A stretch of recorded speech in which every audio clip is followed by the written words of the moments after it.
Жители Коми делятся своими новостями в интернете, публикуют фотографии и видеозаписи. Темы для обсуждения в основном бытовые. Где снег не чистят, где дома не ремонтируют, об этом мы узнали из соцсетей. О чем в эти дни говорит вся республика, подробнее расскажет моя коллега Виктория Денисова. Виктория, вам слово. Спасибо, Анна. Новый фонтан заработал в столице Коми. А то и не один. Однако на сей раз не было ни торжественного открытия, ни перерезания ленты. Странно только, что на лето такое чудо, по словам автора публикации, отключают. Местный житель поделился в сети видеозаписями. На кадрах Сыктывкарская набережная. Из отверстий в бетоне струится вода. И это не говоря уже о каскаде, бегущем вниз по ступеням.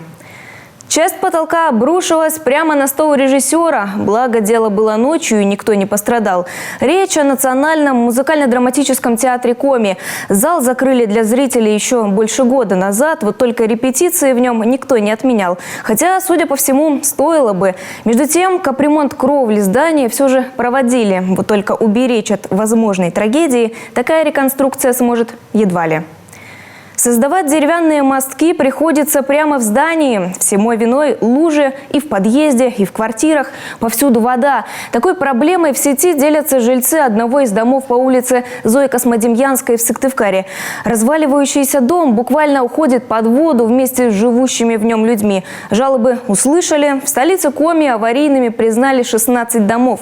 Переселить их жителей пообещали до 2028 года.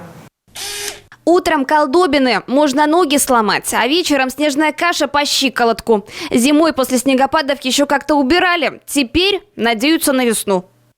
Так о стадионе в Сыктывкарском Давпане отозвалась местная жительница Надежда Домачевская. Построить, говорит, построили, вот только поддерживать порядок на уже обустроенной территории, как оказалось, некому. Снег чистят, но в полсилы.